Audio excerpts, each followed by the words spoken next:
Welcome back, everybody. I'd like to show you a video of a flight I did IFR from Fernandina to Lake City, actually Cannon Creek, which is an air park, private air park, and it was an IFR flight. Ceilings in Lake City were marginal VFR. They were about anywhere between 2,200 and 2,600. They were slowly starting to clear to being scattered. However, in those conditions, I always file IFR, get below the ceiling with an approach into Lake City, and cancel IFR in the air, continue on to Cannon Creek. And I've been doing this for many, many years already, quite a few. And this time, however, the Jax Center controller told me she could not legally give me this approach.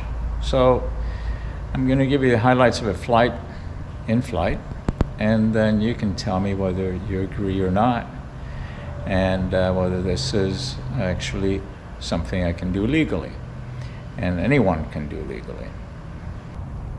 So if you like what you see, please do subscribe, press the button below, and let's go fly. Yes, sir. Good afternoon. Good evening. This is Mooney, November 495 Charlie Papa on the ground at Fernandina, requesting IFR clearance to 15 Foxtrot Lima, and ready for departure 04. Okay, Mooney 495 Charlie Papa, clear 15 Foxtrot Lima via radar vectors, then Lake City. Then it's filed 3,000, 6,000, 10 minutes after departure, 3515.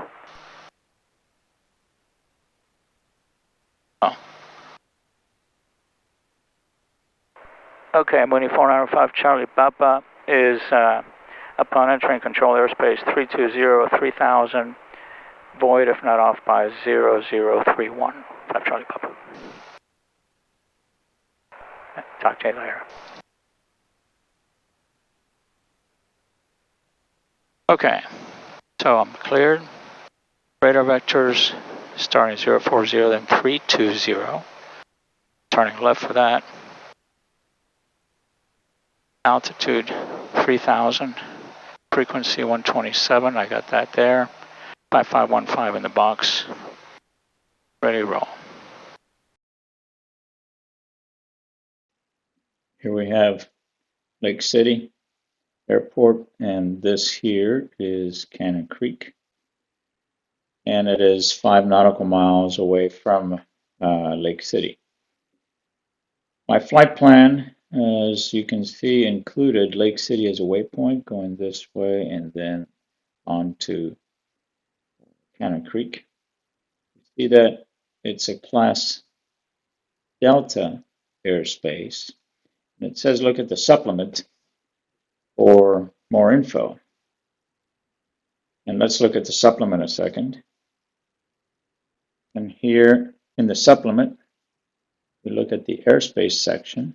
It's Class Delta, gives us the service times Monday to Friday, so the tower is not open on the weekends, Saturday and Sunday.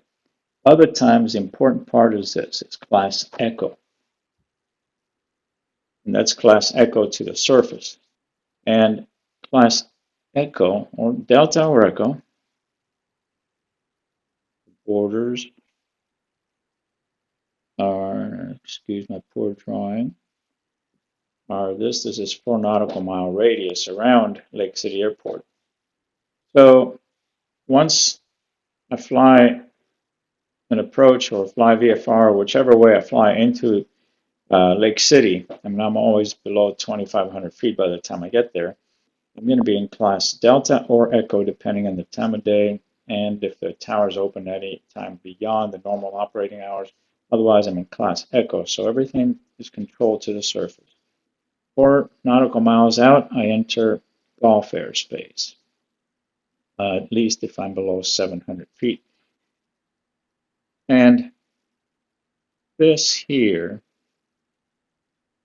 is the transition zone that determines the 700-foot floor of Class Echo that's beyond the actual surface Class Echo.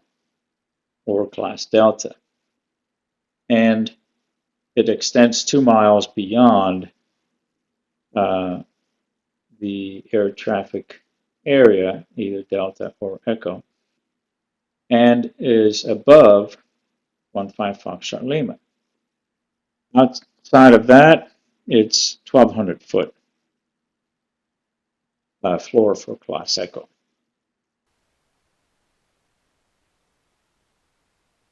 Let's put the pitot heat on.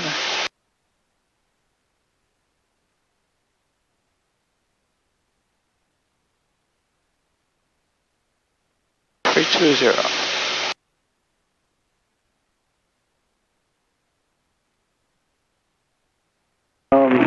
Say low cloud layers reporting scatter at 2,600.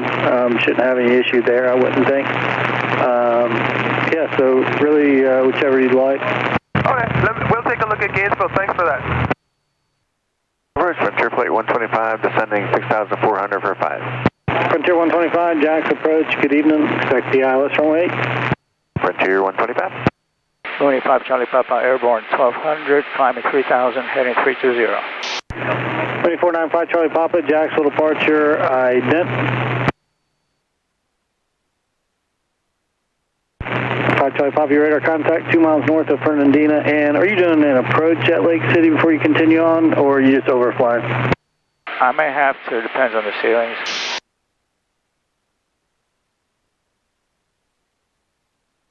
5 Charlie Papa, roger. Club maintain 4,000 for now, and turn left heading 290.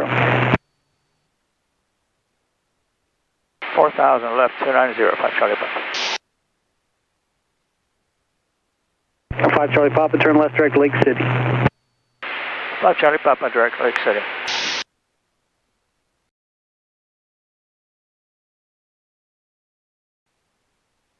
And 5 Charlie Papa, maintaining 4,000. 5 Charlie Papa, I'm sorry, say again. I'll be maintaining 4,000 unless you get me higher. Okay, yeah, if you're going into Lake City, if you're landing or doing an approach at Lake City, I got to give you to the center at 4,000. Okay, no problem.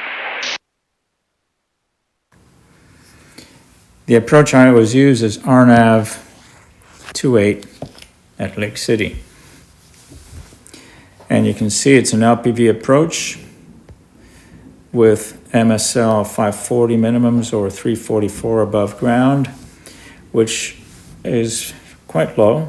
And I never go that low if I have to fly, when I fly over to Cannon Creek, because I may not be able to clear towers at that altitude once I exit the air traffic area.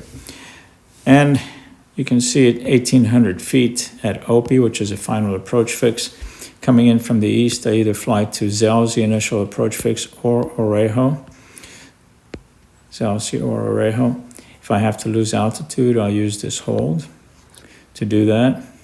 Then fly on to Opie and continue on down.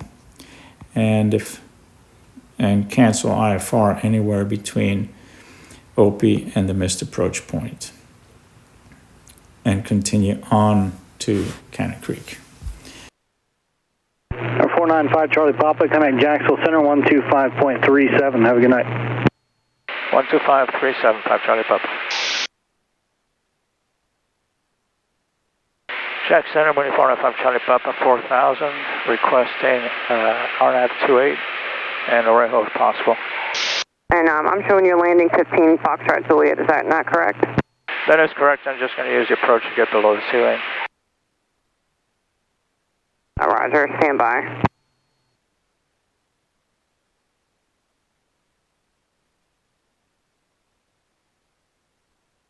Red 9020, Jacksonville Center, roger.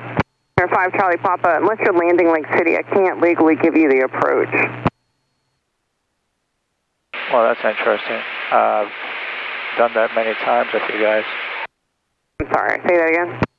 That's interesting. I've done that many times with you. Then I can get special VFR to go on from Lake City on to 15 Foxtrot Lima. Roger. Yeah, I'm not sure who's giving it to you, but legally we're not supposed to be giving you the approach to Lake City for you to land 15 FL. Okay, so what's your MEA down there, 2,000? Roger, yes, I can get you lower. Would you like lower? Yeah, if you can get me down 2,000 over Lake City, that'd be great. Stand by, I'll have that for you in a second. I have to do some coordination. Air 5 Charlie Papa, descend and maintain 2,000. 2,000, 5 Charlie Papa. W2826, contact Jax Center 133.3. This is a 3D representation of the airspace around Lake City and 15 Foxtrot Lima.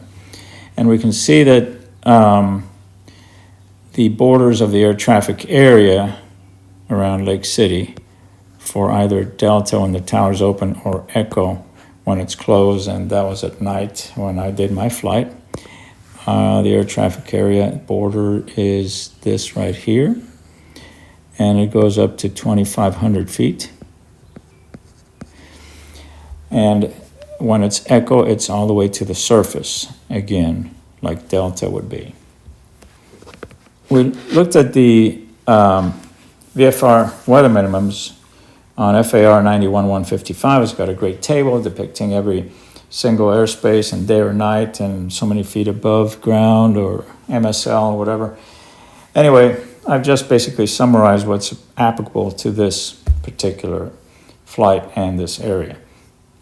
Also, so that's FAR 91-155. Right immediately after that, FAR 91-157, which addresses special VFR. Special VFR is allowed in surface-controlled airspace for Bravo, Charlie, Delta, and Echo, and has to be requested by the pilot and is granted if able, by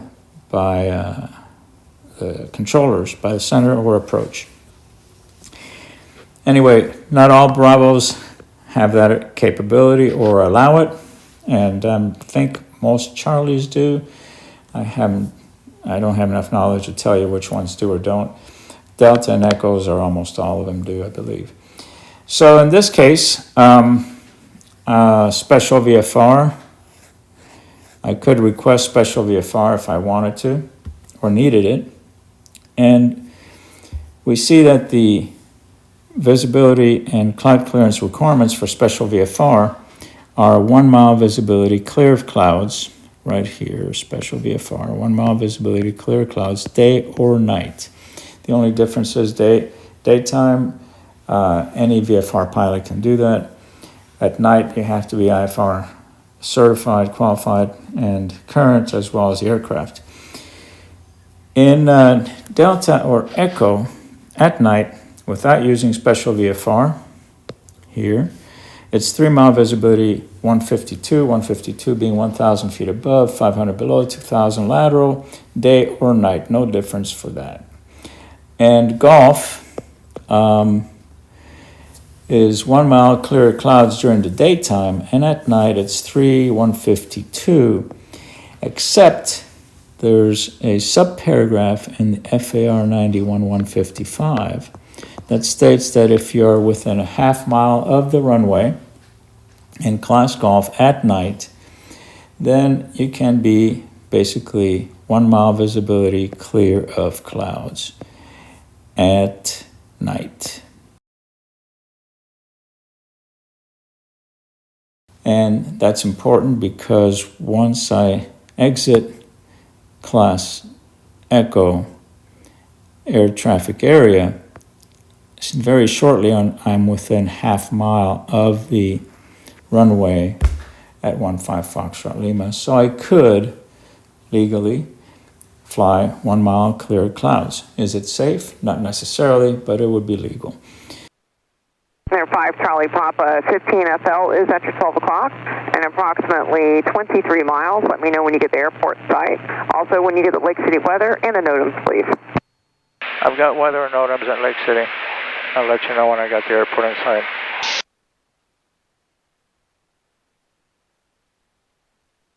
Yeah, 642 Jax Center.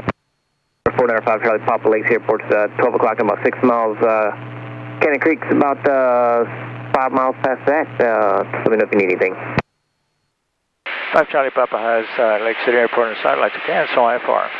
495 Charlie Papa, roger, cancellation received. No observed traffic between you and Lake City or Cannon Creek. Radar service is terminated. Squawk VFR, frequency change approved. 5 Charlie Papa, over to advisory, squawking VFR. So what are my options when flying to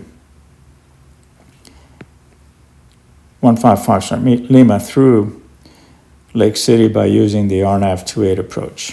1, and all these options depend on how bad the weather is. If the weather is really bad, then I have to do option number 1, do the full approach and land at Lake City and find a way to go via ground to Cannon Creek.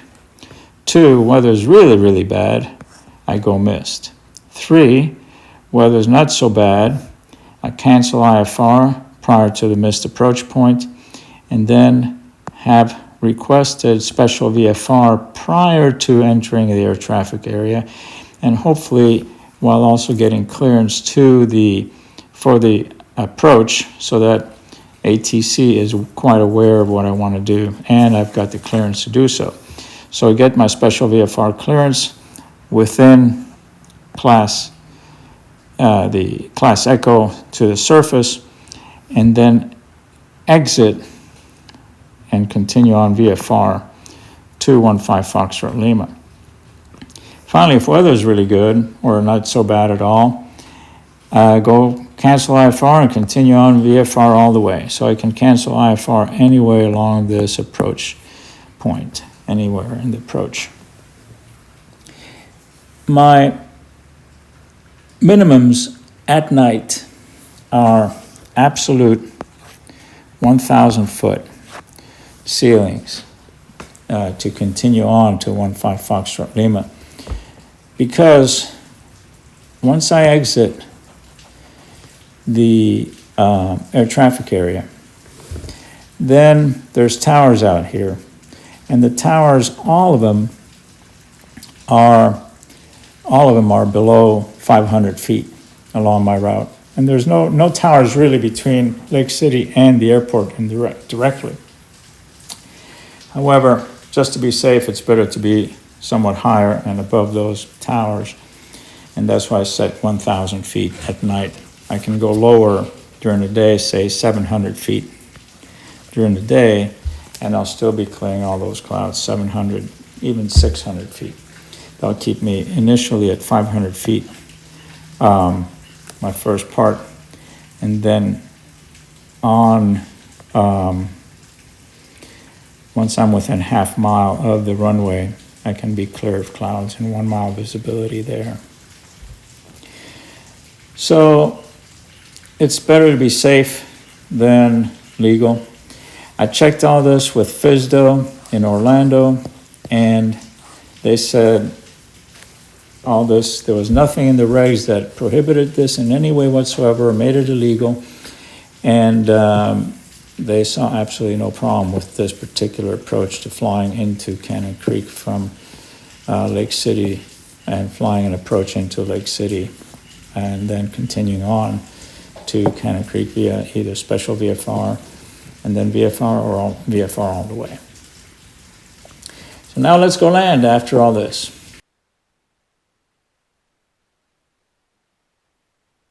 Cannon Creek traffic, 2495 Charlie Papa, turning final 36, Cannon Creek, full stop.